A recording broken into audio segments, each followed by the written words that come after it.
In this tutorial video, you will learn how to add XYZ tile service. When you click the Add Service button in the Data menu, the Add XYZ Service option opens the XYZ Service Adding panel.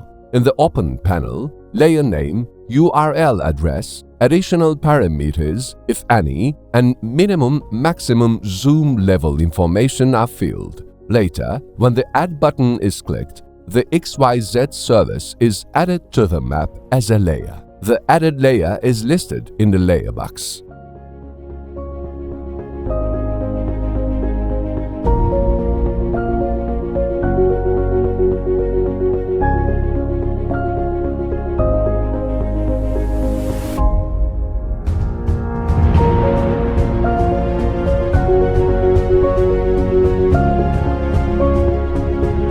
Thank you for watching us.